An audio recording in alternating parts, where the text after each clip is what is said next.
So I'm here to talk to you tonight about powering Britain's battery revolution. I'm Fran Long. I'm the Education and Training Lead for the Faraday Institution.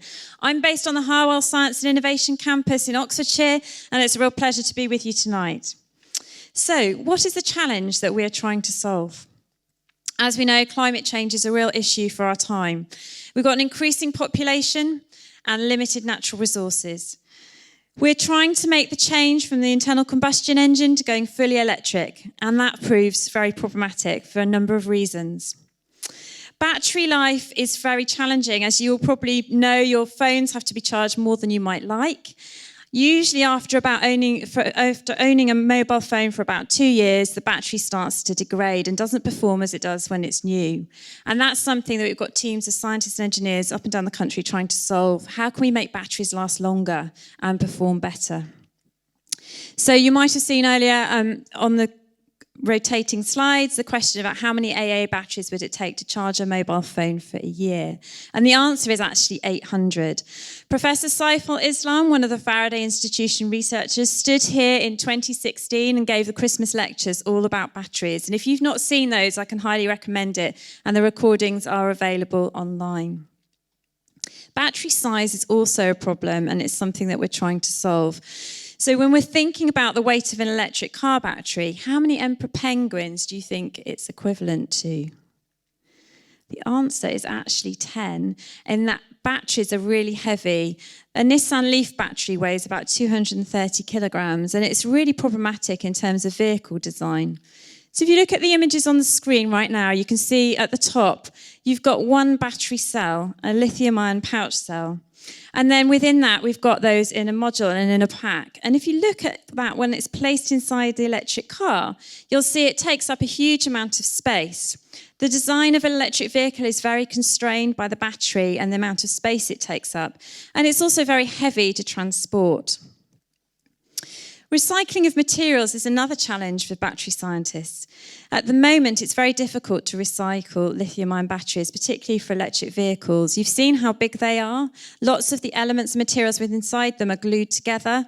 And we've got lots of really precious natural resources within them that we would like to be able to recover and to recycle and to reuse.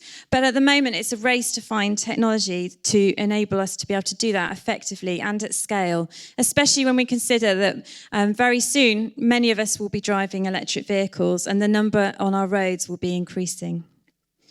So which are there more of? Dogs in the world, batteries thrown away each year, or cars in the UK? There's a staggering 3 billion, or in excess of 3 billion batteries thrown away each year worldwide. It's a huge number of batteries that currently are not being recycled, and that's a challenge as we go forward. We'd like batteries to be cheaper. At the moment, buying an electric vehicle is very expensive, and that's something that's going to be a barrier to making sure that lots of people are able to own them and make that change from an internal combustion engine vehicle. Safety is another issue. You may recall from a few years ago, there were some incidences of the Samsung Galaxy Note mobile phone catching fire. And that's because inside your lithium-ion battery inside a mobile phone, there's a liquid electrolyte, which is highly flammable. So many scientists are currently working on trying to replace that liquid electrolyte with a solid, to have solid-state batteries, and they may be the batteries of the future. Got people looking at the type of materials to use inside of a battery. There are many different materials and looking at whether we can replace some of them to increase the energy density, the efficiency, but also looking at the supply chain and where the different materials come from. And that's something that our next speaker, Billy Weir, will be talking about to you in just a moment. So as you'll know, the government have set targets to try and move to zero emissions by 2035, with the ceasing of the sale of new petrol and diesel vehicles by 2030. And that presents lots of challenges. So there's a real race to try and put the UK at the forefront of developing the technology and progressing the science and engineering that's needed to solve these problems. Which animals do you think is linked to the invention of the battery? Is it the ant, the frog, or the electric eel? And the story behind this really comes from right where we're sitting today. And so the answer is the frog. Way back in the 1780s, Luigi Galvani, an Italian scientist, was dissecting frogs. And whilst he was doing that, he discovered that on occasion, the legs of the frog actually twitched, even though they were dead samples. And this is where the first beginnings of discussion about animal electricity came from. Then Alexandro Volta took on that work and continued to investigate using and dissecting frogs. And he discovered actually that the liquid inside the frog enabled a circuit to be created, and that where two different metals were used, there was a circuit with which electricity could flow. And it was when he had the frog pinned with one metal pin and then a scalpel going in that then he saw the frog's legs twitch. But this was the beginnings of starting to think about batteries. So it was actually Alexandro Volta who was the first scientist to invent batteries. Here's a picture of him, and this is very significant for being here tonight in the Royal Institution. There's a picture of a voltaic pile, the very first battery that was created. And in the collection here, there is a very early example of this, dating right back to 1814. So here you'll see two different types of metal plates. Between them, there's some blotting paper that then has a liquid in it. And there are examples tonight of how the voltaic pile works. If you'd like to have a look, one of the stands later, you'll be able to look at this up close and see how the voltaic pile works, which is really the beginnings of the very first battery. So in which century was the electric car invented? Was it 1800s, 1900s, or 2000s? It was actually way back in the 1800s, so a very long time ago. If you can see very closely on this, there is actually a cable linking this car. So it's been a long time in the making, and now we're going back to look at how to make electric vehicles the vehicle of choice. What I forgot to say on the last slide was after Alexandro Volta had done his work, he then gave and gifted that battery that is here to Michael Faraday. And it's right here at the Royal Institution that Michael Faraday did a lot of his work around electromagnetism. And he also created the first motor. So we're in this very special building tonight that has a lot of links to Michael Faraday and the work of the Faraday Institution today. So what are we trying to achieve right now in 2022? The Faraday Institution have got nearly 500 researchers based up and down the UK. We're on a number of big research projects, trying to come up with pioneering solutions to some of the challenges that we've just described. We're working at over 20 different universities. We also have a number of industry partners that are working to try and solve these challenges and try and look at what industry would like to put into batteries of the future. These are some of the academic institutions that we're partnering with, and these are some of our industry partners. So the technical challenges that we're trying to solve, we're trying to make batteries cheaper, more energy dense, safer, recyclable, and also mean that they can work at better temperature ranges. So these are the kind of challenges that we need people to come and help solve. Now I'm just going to play you a short video just to think about some of the challenges of when we do get the battery technology that we want, how we then make sure that we have enough of it and the infrastructure that we're putting in place in the UK. This is what we need to be able to produce electric vehicles at scale is gigafactories. Gigafactories produce a large number of electric vehicle batteries or batteries for other applications. And this video is just going to tell you a little bit about why we need them and what's happening in the UK.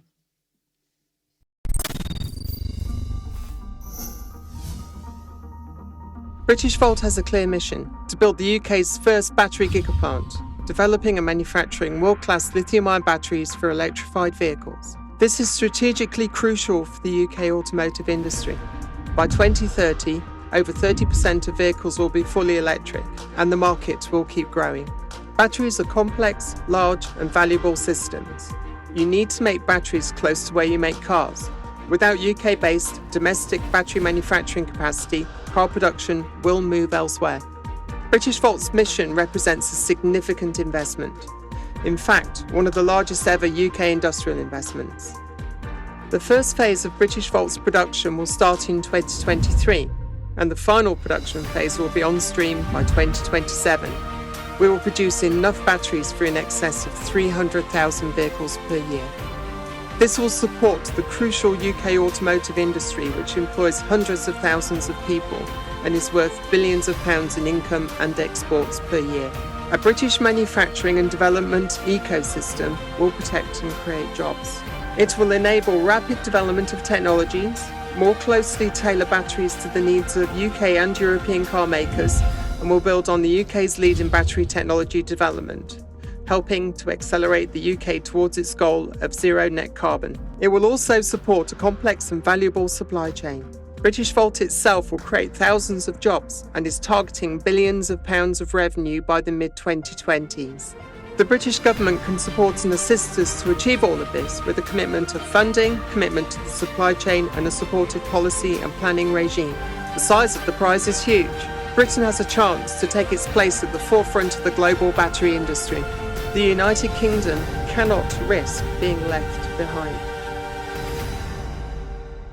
And just to say, since that video was made, we now have the British government are supporting the development of Britishvolt, which is going to be in Blyth in the northeast. And also production is now going to be starting from 2024. So there are many other industries as well beyond automotive that are looking to electrify. There are specific challenges to each of them, particularly when we think about flight. If we think about the weight of batteries and also the safety aspects, this is a real challenge if we're looking at the aviation industry. So there are many, many challenges yet to be solved as we look to go to zero emissions and for a fully sustainable future. But what we need is your help. We are looking for people to consider going into STEM careers, science, technology, engineering and maths. There are a range of skills that are needed in order to solve these challenges. We have a lot of chemists in the Faraday Institution, but we also have engineers, we have biologists, people working on robotics, physicists, we have mathematicians, we have people looking at the legal side of recycling. There are so many skills that are needed if we're going to be successful in our mission to solve these challenges. So if you're starting to think about some key choices in your education, whether you're thinking about GCSE subjects, A-level or university, there are many things that you could come and talk to us about afterwards. We've got a range of people here who have gone through fairly recently through that process in education and would be really happy to share their stories with you. We also, by the time you get to university, there are opportunities to come and have internships with the Faraday Institution, work with scientists and engineers who are trying to work on these problems, find out what it's like to work in the lab, and get an experience for 8 weeks over one summer. We'd love you to stay connected with us, so please do go to our website. There's a lot of information on there, and there's an opportunity to sign up for regular news. And the main channels that we put information out on social are on LinkedIn and Twitter, so please do keep in touch. But now it gives me great pleasure to introduce you to Dr. Billy Wu from Imperial College London and one of the Faraday Institution researchers who's going to share about his work with you. Great.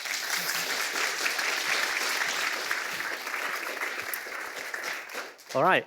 Thank you very much, Fran, and for that fantastic overview. And thank you, everyone, for attending tonight on your Friday evening. My name is Dr. Billy Wu, and I'm a senior lecturer at Imperial College London. And what I'm going to try and do today is tell you about how I believe batteries can help save the world, and tell you a little bit about my own journey in terms of how I got to where I am. And I thought I'd start tonight by starting with this quote, which goes, "The Stone Age came to an end, not because we had a lack of stones, and the oil age will come to an end not because we have a lack of oil." And I think right now it's very topical in terms of we actually have a large amount of oil still available, but emerging issues around global warming are making us see that there are better technologies out there that are cheaper, that will basically ensure our energy security is much better. So choosing the right type of technology is a very complex matter. And I also like this quote because it was quoted by a former Saudi oil minister. I don't know if he was a former Saudi oil minister because he said this, but it's good to kind of frame some of these quotes and challenges. So really, what I'm trying to say is that there's an undeniable link between greenhouse gases that the use of fossil fuels generates and global warming. I think that's undeniable right now. But what does that cause? Obviously, with the generation of CO2, it leads to global increases in temperature. And at the macro level, what can happen is that we get the melting of glaciers, we get rising ocean levels, and this has profound impacts globally for everyone. It's not just our problem, it's a problem for everyone, where you might have severe weather events like flooding, storms that normally don't happen anymore. And as we generate more and more of the CO2. It's going to be an increasing problem. And fundamentally, we need to address this issue right now. Other issues, I like this video here. This was an image of an underwater gas leak which happened in the Gulf of Mexico. The ocean was literally on fire, and as a scientist, I can tell you that's not what is supposed to happen. That is not what we want to do. So the continued use of fossil fuels comes around with lots of issues. We don't want these things happening, and we ultimately need to create solutions which are effective. The other thing I like about this video is you can see some ships trying to blow water onto this fire, even though they're surrounded by water. So this is just a key takeaway that the solutions that we implement ultimately have to be effective. So where we're heading is ultimately to the decarbonization of everything. And back in 2016, there was about 50 billion tons of CO2. And we need to reach net zero by about 2050 to avoid irreversible climate change. So all of these areas have to reach zero. And you can see that over 70% of that CO2 is attributed to three main areas of energy. Energy in industry, i.e., how do we make the things like the steel in the buildings that we use and cars, transport in itself, and also buildings, keeping ourselves cool and in the summer, warm in winter. That's actually a huge energy consumption. But what we're going to do tonight is focus on transport, where there's obviously a lot of attention in electric vehicles, where you can see road transport contributes to over 10% of CO2 emissions, and we need to address that right now. But we'll also touch on other modes of transport. So obviously, as we open our borders up again, we will continue to fly, no doubt, and we need greener solutions, but it's quite challenging to decarbonize flight. But let's see how we can actually do that. So as engineers and scientists, we like to put numbers against things and really understand the reality of the problem. So to give you some context, a petrol vehicle roughly generates about 150 grams of CO2 per kilometer that you travel.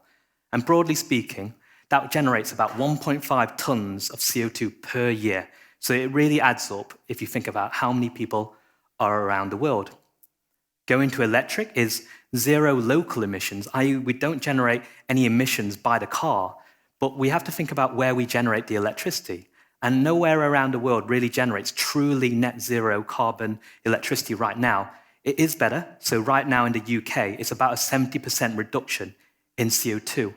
But the problem is in some developing countries, they still use a lot of hydrocarbon generation, and actually it can be worse for the environment in some cases. That's not to say we won't do it, but we need to make sure that when we're making electric vehicles and electricity, that we decarbonize this. So what you can see in this plot here is that the cumulative carbon that we generate from an electric vehicle or a BEV and an internal combustion engine vehicle or an ICE vehicle.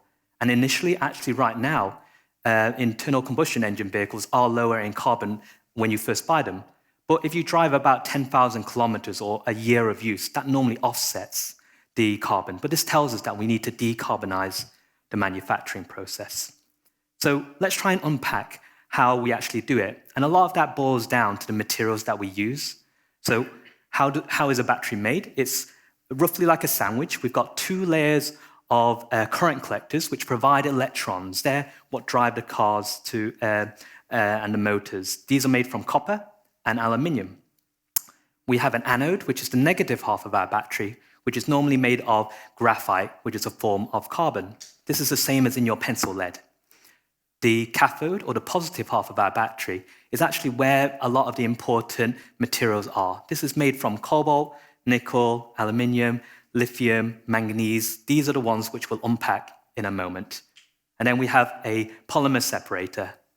Now, in terms of how a battery works, when you're charging the battery, the lithium ions, as suggested by the names, moves between the cathode to the anode and back and forth again. We call this the rocking chair motion of moving lithium ions back and forth. That allows us to charge and discharge the battery.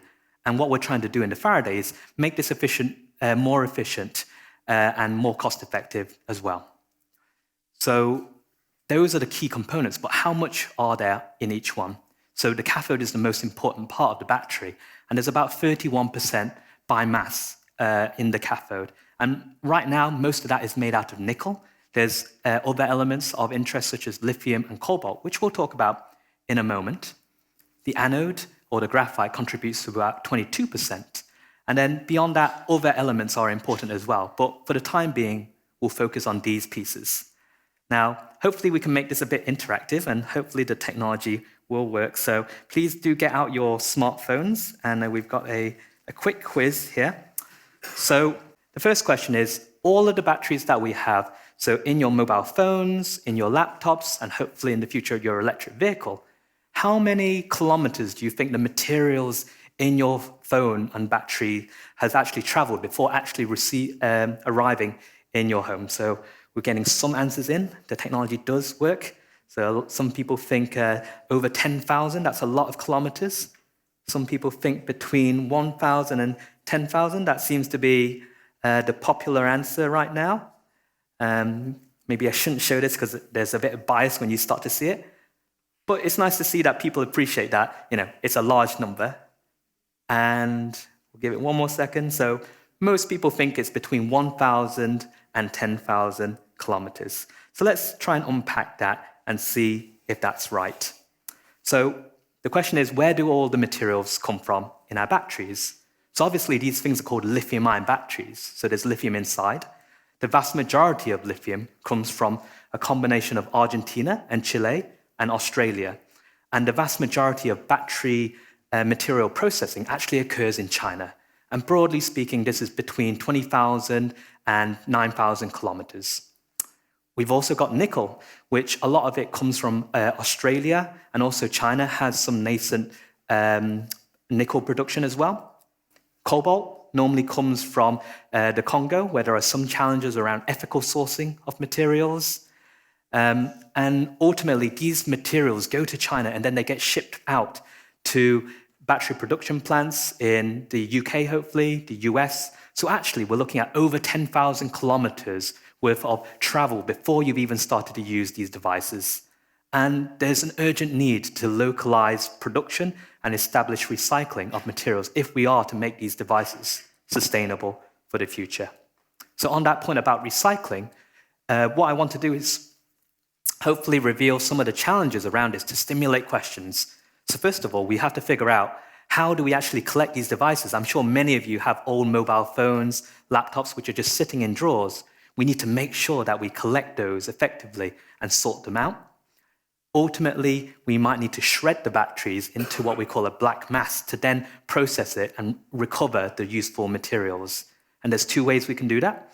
We can do pyrometallurgical processes, i.e. use heat, and that's quite energy intensive. Or we can do hydrometallurgical processes, i.e. where we use chemicals. And neither of them are perfect, but that allows us to get back to our raw battery materials. And we can do that now, but one of the problems is that the processes still quite aren't economical. And without a right economic incentive, people aren't just going to take it up. So we need more efficient, cheaper processes, and also infrastructure and policies to make this happen. And hopefully, someone sitting in the audience will drive this going forward as well. But ultimately, batteries are very complex. There's many different technologies. So this plot here shows you volumetric energy density, how much energy I have per liter, and gravimetric energy density, i.e. how much energy I have per kilogram. And where we want to be is at the top right corner, so really energy dense. So you can see some existing technologies, but the current lithium-ion battery technology, I would say, is generally an all-rounder. It's good at many things, but doesn't necessarily excel, and it also has lots of safety challenges. As we'll talk about in a moment, there's an emerging class of technologies called solid-state batteries, as Fran mentioned, where we replace the liquid electrolyte with a solid material, and that allows us to get more energy-dense batteries, and that unlocks certain functionalities. But it's not just about making energy-dense batteries. We also have to make cheaper solutions to deploy them in other applications, like around the world, where cost is the main driver. And that's where sodium-ion batteries come in. And finally, lithium-sulfur. A lot of the nickel that's in the batteries, we've got a commodities challenge right now. Can we use cheaper materials? And we'll have a look at that in a moment as well. And then beyond that, there are some emerging technologies such as metal air batteries, which we can talk about in the question and answer if there's interest. But let's have a look at what happens to a battery when it goes wrong. And this motivates a lot of our decisions. So we're making batteries more and more energy dense. And one of the things you should be very conscious of, this is very rare, by the way, so it's not we intentionally failed this battery, is if you overcharged it for any specific reason, it can give off toxic gases. And those toxic gases are flammable. And as you can see in this video, it can lead to quite dramatic effects. That's why you see, if you took the tube here, they are now currently very cautious about e-scooters, e-bikes, because they contain batteries which use this lithium-ion battery technology. So of course we want more energy-dense batteries, but we also need to make sure that we don't have any of these safety instances.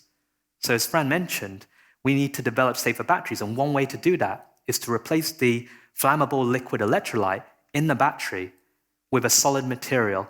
And there's loads of scientists in the Faraday Institution are working on what new material is out there that allows us to do it. But going solid also allows us to potentially increase the energy density of a battery. So why do we want solid-state batteries, and why are we excited about them?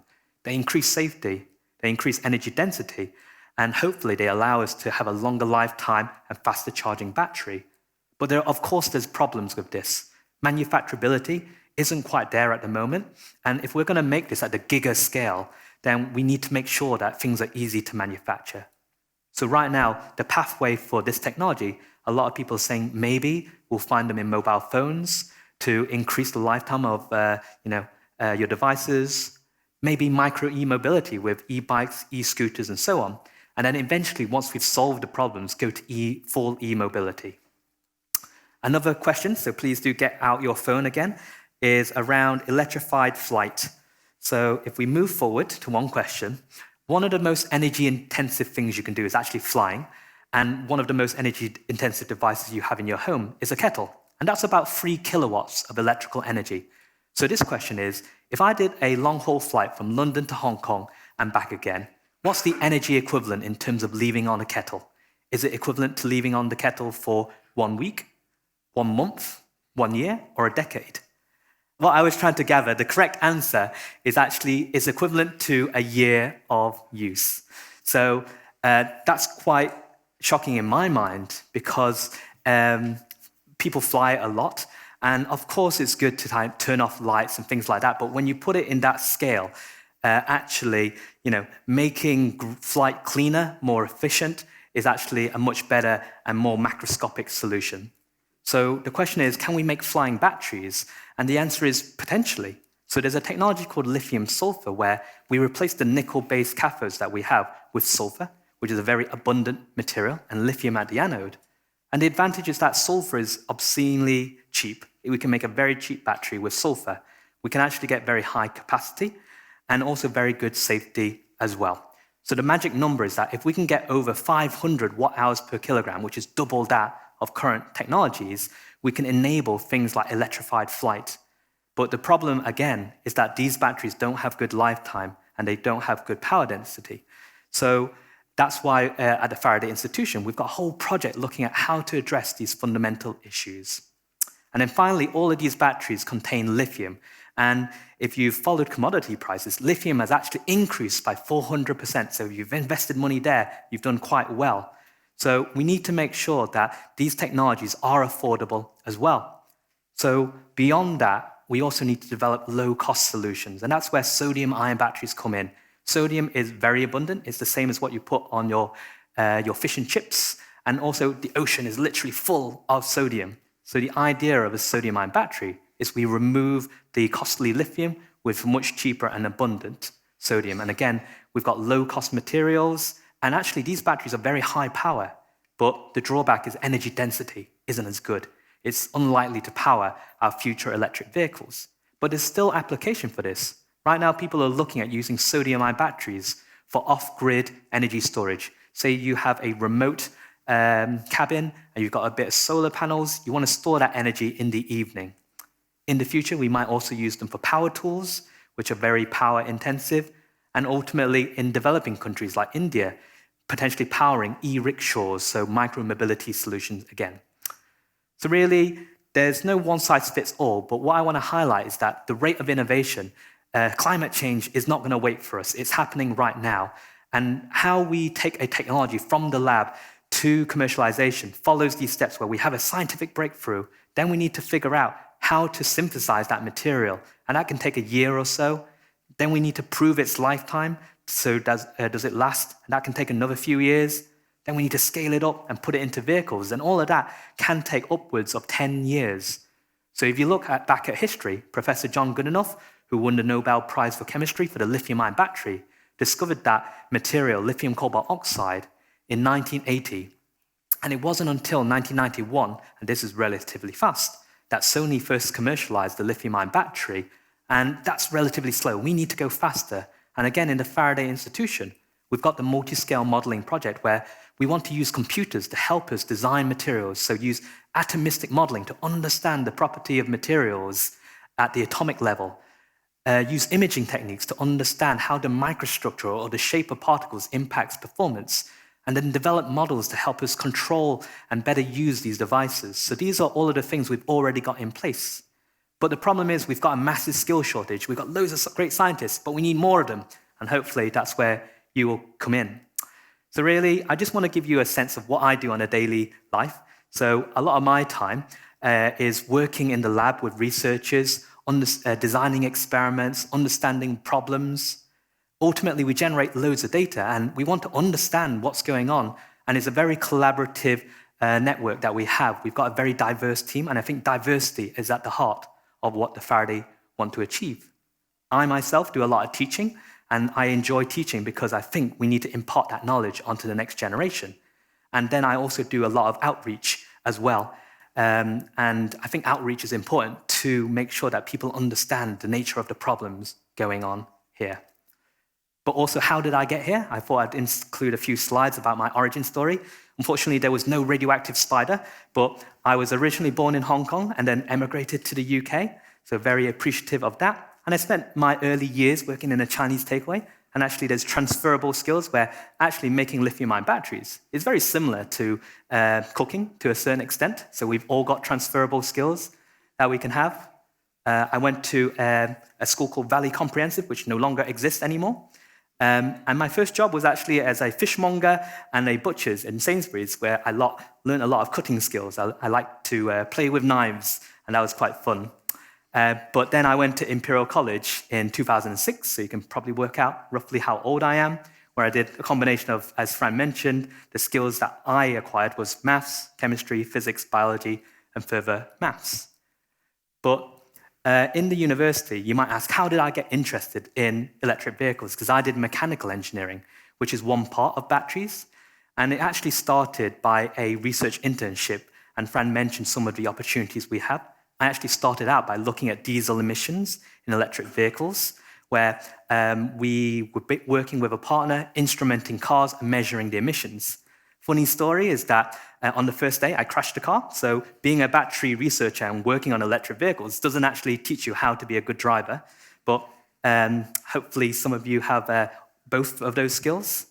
And then I spent a summer internship in Nissan in Japan, working on hydrogen fuel cells, which is an alternative technology. But then after that, I came back, finished my degree, and worked on a project called Racing Green, where we got students to design, make, and race zero-emission vehicles. And that really ignited my interest in electric vehicles. But after I finished, I wanted to put this point in that I graduated Imperial with something called a 2-1, which is equivalent to like a B. And I was quite sad about this. And sometimes we only share success stories, but I think as well it's also important to highlight that many people have hardships throughout their career. And it's also about how you get over that. And when I graduated, I had the choice of going to Rolls-Royce, which actually designed gas turbine engines for planes, and also doing the PhD. So you probably know the answer, that I took the PhD option, where Nissan sponsored my PhD. I worked on hydrogen fuel cell vehicles, where the idea is we would combine hydrogen, one of the most abundant elements in the universe, into a fuel cell to generate electricity with a battery for an electric vehicle.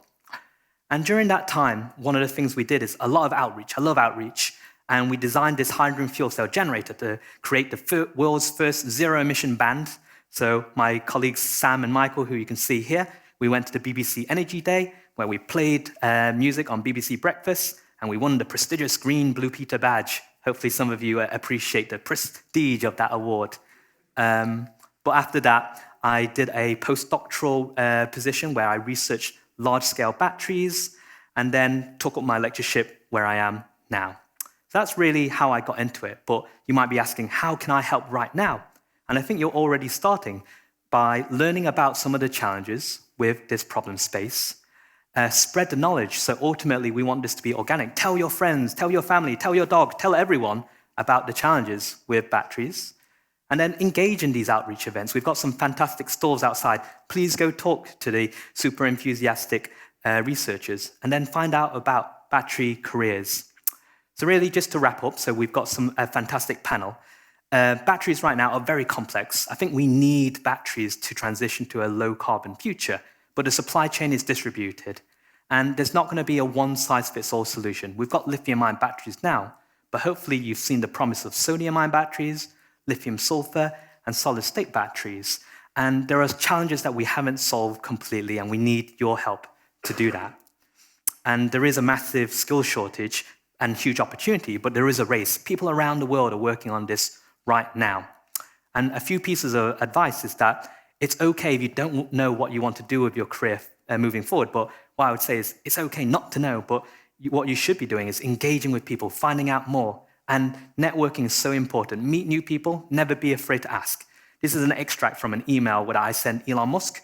I somehow managed to get his email, and I wrote him a very long email saying, "Dear Elon, blah, blah, blah, blah." And he actually replied saying, "What have you figured out?" And we had a conversation about some of the work that we were working on. But the key takeaway is don't be afraid to ask. Approach one of us, Fran, myself, the researchers, because it doesn't hurt to do that. And ultimately, do what you're passionate about. This is your career. You want to enjoy it and make a difference. And really, like I said, setbacks are normal, and we all go through them, but it's how you get over them. And there are so many different paths, but try to have fun along the way, because even though it's a serious subject, we should have fun along the way. So really, that's it from me. Thank you very much for listening. I think we now have an excellent panel of researchers coming up, so I think there will be some sort of smooth transition between speakers now. Very smooth. So please do come up, those people that are going to join us now for the panel. Thank you very much, Billy, for your talk.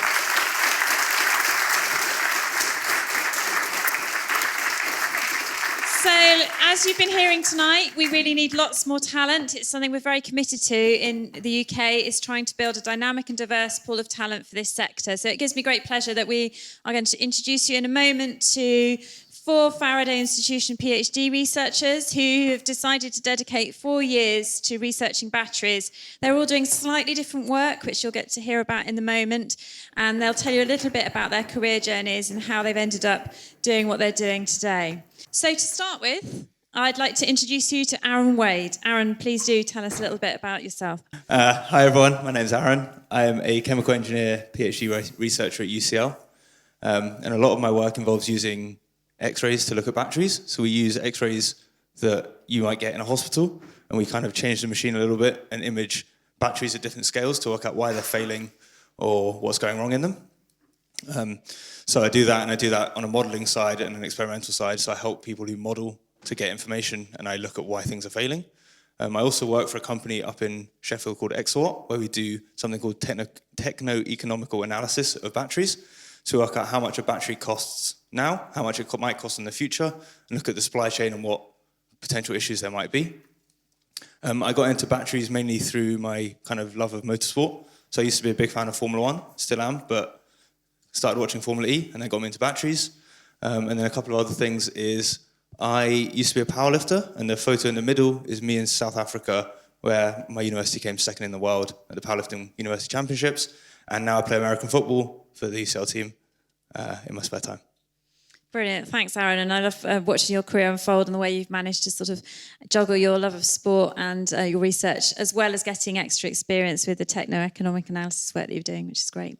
Thank you. Next on our panel tonight, we have Daisy Thornton. Over to you, Daisy. Hi everyone, I'm Daisy. I'm a PhD researcher at Imperial College London, and I'm working on the degradation project of the Faraday Institution. So we're trying to understand why batteries decline in their overall health while we use them. And I think I talk a little bit about why I enjoy doing a PhD.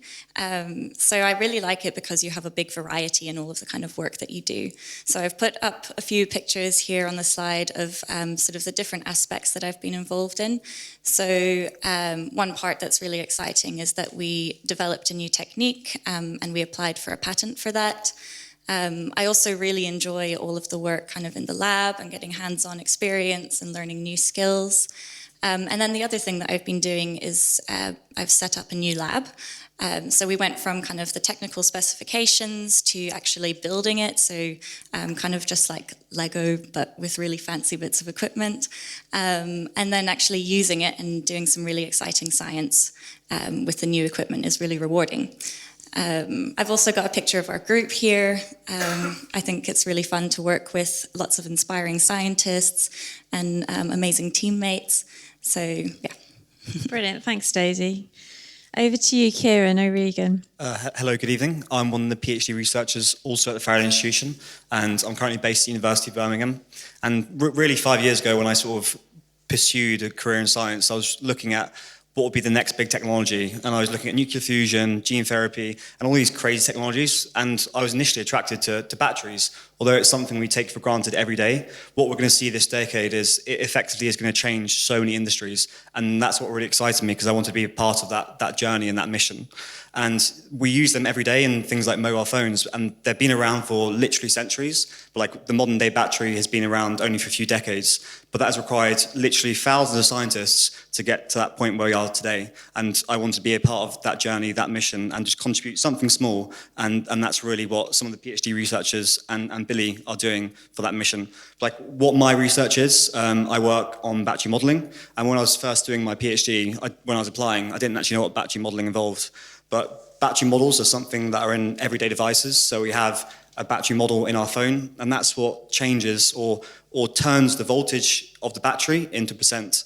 And I think going back to Fran's analogy earlier of like, how can our research affect the way we live every day? So battery models and improving them, it means that we can actually improve the model in a battery. And I think a common sort of problem we all have is when you have a battery phone and it goes suddenly from 10% to 0%. And a lot of people blame that on the battery, but it's actually because the model isn't accurate. And that's really one of the challenges we're trying to really solve with my research. And then this sort of led me into my next chapter of my career, which is what I'm doing at the moment about energy. And I think a lot of people say doing a PhD is quite stressful, and a lot of people also say running a company is quite stressful, but I thought I'd do both of them, and that involves what I'm doing today. So commercializing my research, and I think that's been also very exciting because as a scientist, we work on innovations from a fundamental perspective, but what's really key to make an impact on our everyday lives is changing those innovations from lab scale to commercial scale, and that's sort of the next chapter. And we get to work with a lot of different companies, so work with companies building gigafactories or electric vehicles. And I think my mantra in starting About Energy is, why would you work for one company when you can work for them all? And yeah, that's what I've found most exciting. Brilliant. Thanks, Kieran, for sharing about your journey. And lastly on our panel tonight, we have Giovanni Maddalena from Edinburgh University. Gio, do tell us a little bit about your work. Yes, thank you. So I'm also a PhD student based at the University of Edinburgh. And in the red circle on the top left, you get a nice little skyline of the city. And at the PhD interview, when I was asked why I want to study at Edinburgh, I told them it's because there's a giant volcano right in the middle of the city. Of course, that volcano has been inactive for I don't know how many hundreds of millions of years. That's the big boulder right at the back of that picture.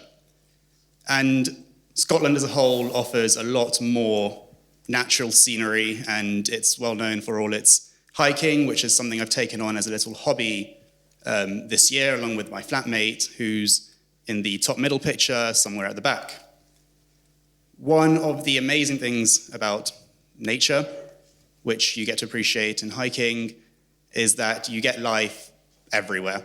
And you can see that the conditions in the image are not too friendly. It's very cold and windy and pretty harsh, but underneath that little mat of snow that you can see in the background, there is grass or something green which is thriving.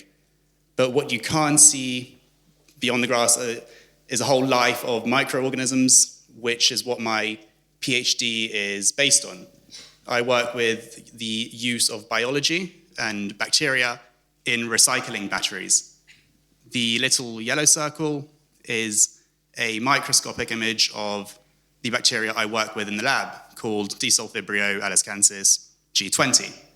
It's a very powerful microscope which allows you to image very, very small bacteria very clearly. Moving on to the blue circle on the bottom left, you can see me growing up the bacteria in what we call a bioreactor. We can spend a few days starting with a few little cultures of our microbe, and then they will flourish into these big brown cultures. I don't know how clear it is on the screen, but there's this little brown, ugly-looking liquid there in the background, which contains, I don't know how many trillions or billions of cells within it. But what we can then do is pour batteries at them, and they will essentially recover the metals from these batteries, which we can reuse and return into this circular economy, which is a concept used within our lab. So the reason there's a big green sign up on the screen as well with the recycling logo and the word upcycling on it is because we specifically use our bacteria to upcycle lithium-ion batteries, which means turning a waste product into a more valuable commodity, which can then be sold on, ideally, for more money. And there's really loads of cool applications which bacteria can be used for in upcycling waste materials. And if you're interested in knowing a little bit more about that, I'd be happy to talk about that after. Brilliant. Thank you so much. So we've got a great panel here ready to answer your questions. So please do start to put your hand up if there's something that you would like to ask the panel. They've got a variety of specialisms, as you'll already have heard. But just as we're kicking off, I'm going to ask Daisy a question. Daisy, I know from conversation that we've talked a little bit about some of the subjects that you studied along the way before you got into your PhD, and I just wanted to pick up on physics. I know we've got the Institute of Physics here tonight who will be able to speak to you. And one of the things that they're trying to do is encourage greater diversity in the subject. And I know from your story, Daisy, that there were times where you were the only girl in physics classes. So I would love you to talk a little bit about your journey, how you found that, and how that's led you to where you are today. Sure. So I studied chemical physics as my undergrad and my master's. I started off doing chemistry and then realized I didn't really like organic chemistry and wanted to learn more about sort of the atoms and the stars. And changed my course to chemical physics. And then I kind of found myself one day in one of my physics courses and was sort of looking around and thought, hang on a minute, I'm the only girl in this room. And at first, I found that really intimidating. But at the end of it, it kind of really motivated me to really keep going to all of my lectures, learning, paying attention. And in the end, it was actually quite empowering to be the only girl and to be doing well in physics. So I enjoyed physics in the end. Brilliant. Thanks for sharing your stories. Do we have any questions in the audience? Thank you so much for your time. So I'm doing some research on batteries as part of a school project, and I was just wondering, I've seen a lot of data about kind of like predictions in terms of like cost, energy density and stuff. So I was just wondering, how do you find the data and how do you make these predictions? Like, what do you look at? And I mean, I guess you can't predict the future. So how do you know what's going to happen, basically? What kind of measures do you use? Great question. Anyone like to take that? You're all looking at me, okay. So that's a good question. So some of the data is direct from manufacturers. So they'll release either their current spec sheets or a roadmap to what they want to do. So sometimes they'll say what their energy density targets are and what their cost targets are. Or you can look through documents released by these companies, like annual reports, and you can have a look into there to see what they're doing and how they're doing it. It's kind of the best two ways to go about it. Do you want to add anything, Billy? Yeah, I think it's an excellent question. And in the European Union, one of the things they're very conscious of is we don't really know where we get our materials from at the moment. And that can be a big issue if it's ethically sourced or not. So they're talking about potentially introducing this battery passport system where you can see which mine was it sourced, just like we care about where our food comes from as well. So these are some emerging topics which hopefully people in the audience will hopefully have ideas around and maybe spin off some businesses and so on. I don't know if anyone else has thoughts about this. Kieran? Well, I think a nice insight about battery cost is that battery cost changes so much, like on a day-to-day basis. And I think this has become very prescient recently, where commodity prices are changing so much. And you think back to Billy's slide earlier, batteries are so reliant on things we take for granted, like nickel, graphite. But like when there are these, I guess, geopolitical events, that's when these commodity prices become very expensive, and that's when batteries become more expensive. And that is a bad thing for, I guess, climate and electrification. And I think that's why there is this need for policymakers and scientists to sort of find different battery chemistries, which are the ones that Billy was talking about earlier, such as sodium ion, solid state, just so we can diversify and not be so reliant on a few commodities. Because battery prices currently, they're changing so much because these, I guess, nickel price increases we're seeing because of Russia, Ukraine. Don't fight wars. Don't recommend it. Great question. Any other questions? I have a question. Thanks so much for the talk. It was really fun. My question is, you said that the liquid is flammable, but if you make a solid state battery, it won't be flammable. So what's the reason for that? Why is the liquid flammable, but the solid not flammable? Why does the state matter versus the material itself? Daisy, are you able to answer that? I can give it a go. So, so the liquid component of the battery, the electrolyte, has solvents in it, which are very flammable. They're very volatile. It's just like one of the properties of the liquid component. By replacing it with the solid state component, which is not flammable, it's often a ceramic. You can address that problem. And I don't know if anyone else wants to add to that. I guess an interesting sort of evolution in that sort of field at the moment is for solid state batteries that rely on lithium metal, which are very energy dense. There's been like a recent announcement by a scientific team that they might not be as safe as they might not be a lot safer than batteries that use liquid electrolyte. Because when we think about it, when you have when you have a battery that packs a lot more energy, then there is an element of like it not being very safe. And the lithium metal battery that Billy was talking about earlier, they use their negative electrodes instead of graphite. They have lithium metal, and as scientists, we're very conscious that that's very reactive. And if you did have a battery that used this chemistry, which is more energy dense, and there was an accident, it could be unsafe. And I guess as sort of like scientists and industry experts, we're not really sure how safe these batteries will be when they're put in an EV. And those are sort of some of the challenges we're trying to solve. Are these new technologies that are claimed to be a lot safer, are they actually safe when we put them into like an EV battery? Great, thanks. Great questions coming through. I can see we've got another hand up here if we can get a microphone there.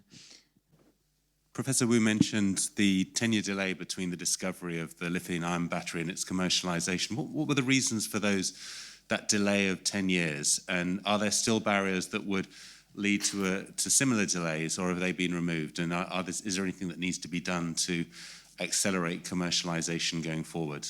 Great question. So ultimately, we need to translate fundamental research that these guys are working on into commercial products as fast as possible. But one of the challenges is lifetime, where we want batteries that last over 10 years in lifetime. And obviously, we can do experiments which simulate accelerated degradation, but there's always going to be uncertainty around how people in reality use these devices. There's all sorts of little nuances about maybe you can't actually manufacture this at scale. And that has held back research for a long time.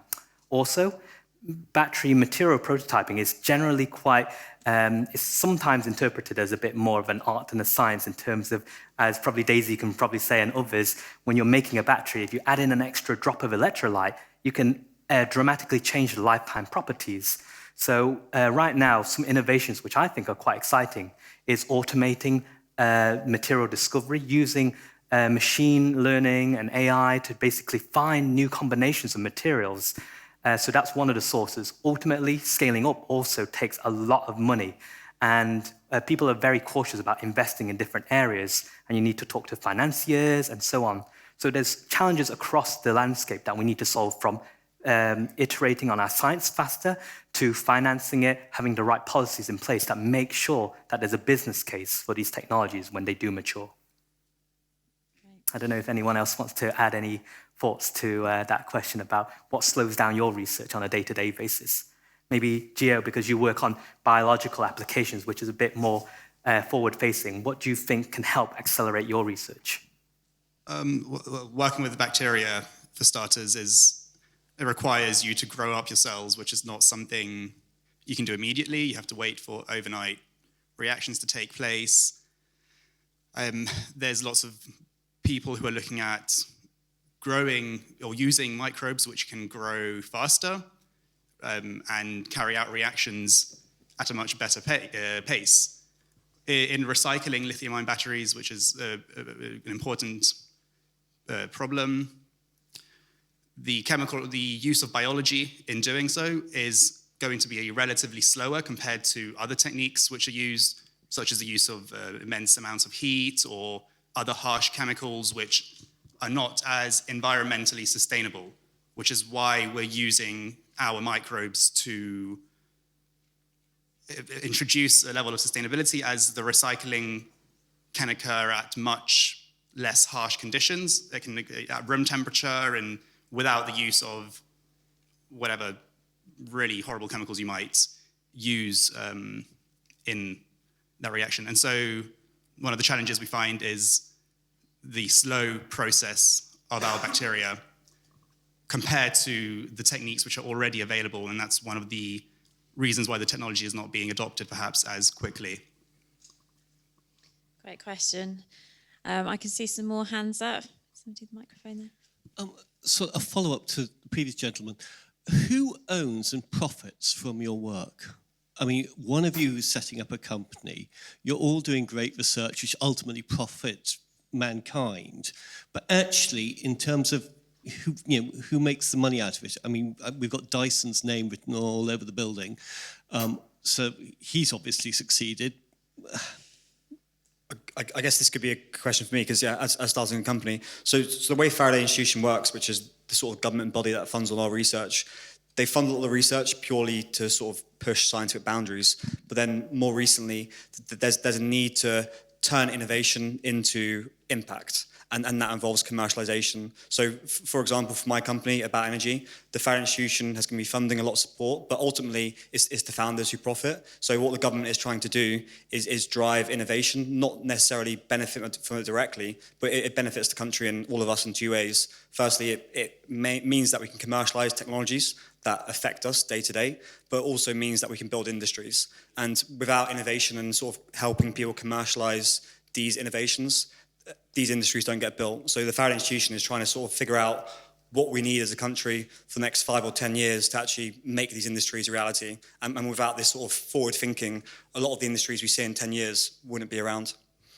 So there's a lot of mission-inspired research happening at the Faraday Institution, which is government-funded currently, in order to make sure that the research that's being done is fast-paced, that if it's not going to work, it fails fast, and then efforts are rediverted. Because we've already talked tonight, we're on a really challenging timeline in order to put the UK at the forefront and make these changes that are needed to meet net zero targets. And so therefore, it's crucial that we work with industry partners to understand the path to commercialisation and how that can be done at pace.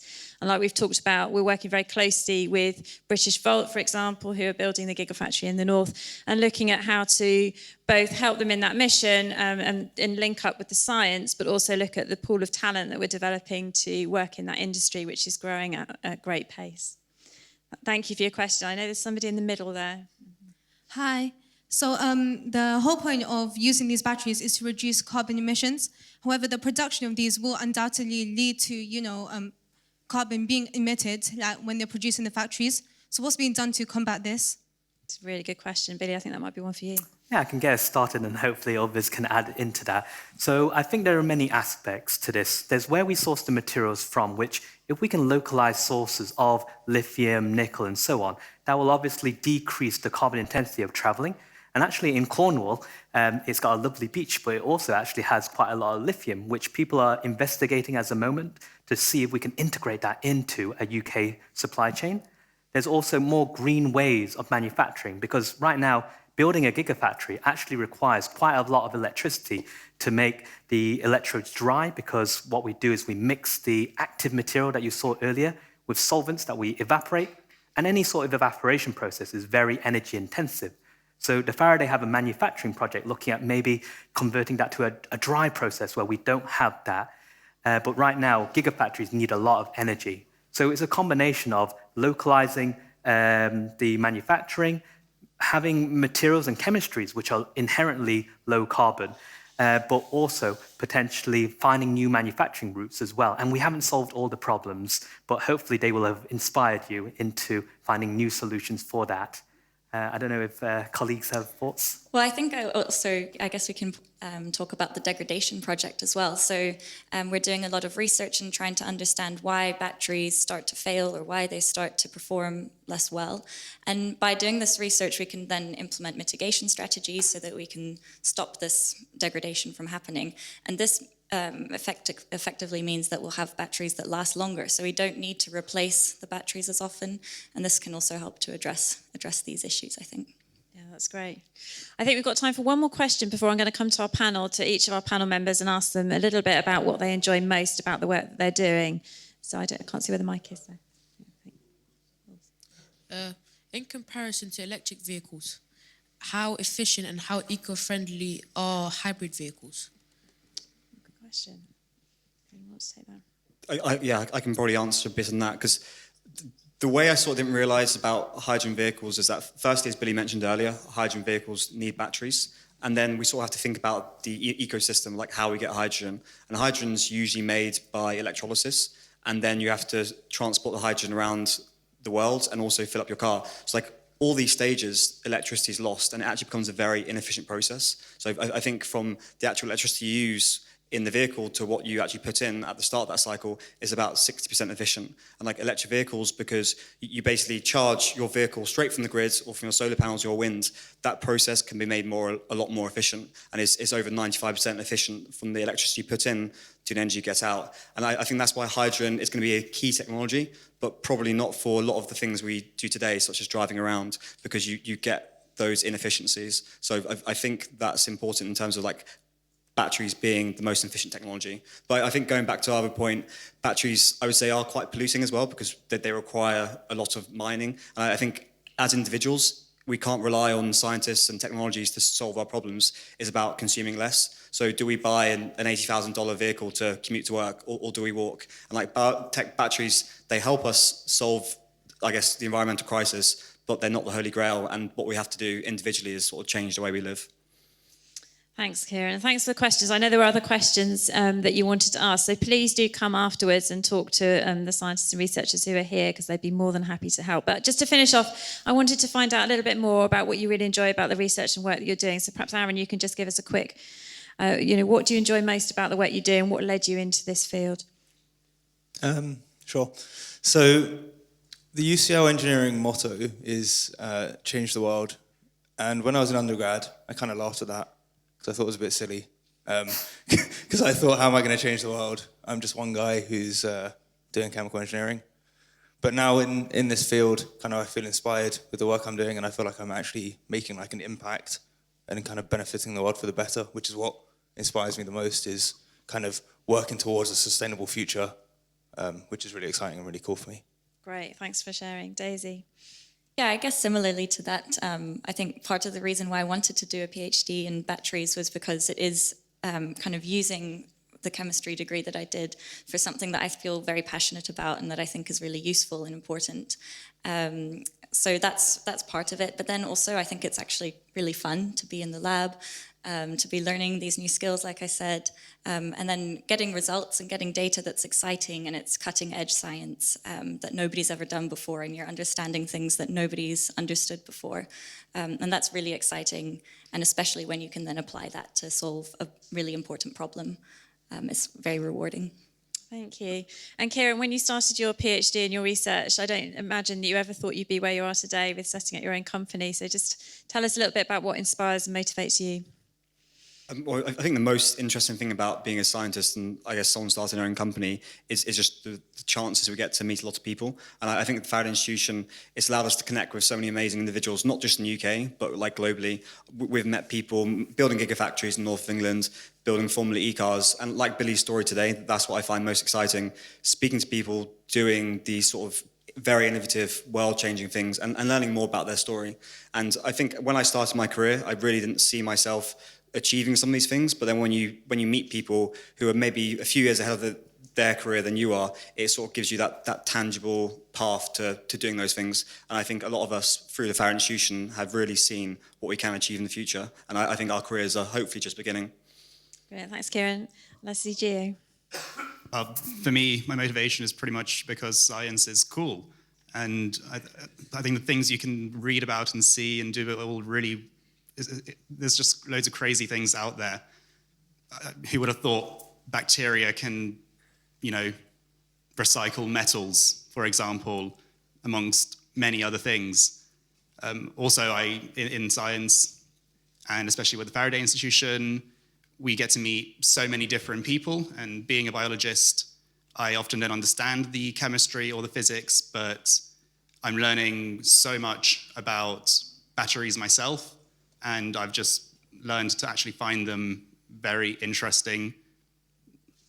Brilliant, thanks so much. Well, we hope we've inspired you a little bit tonight. If you're thinking about what to do for a career, to consider batteries, please do come and speak to the researchers afterwards. And now I'm just going to hand back to Peter, who's going to tell you how that's going to work. Fantastic. A big round of applause for some fantastic PhD students. Lovely.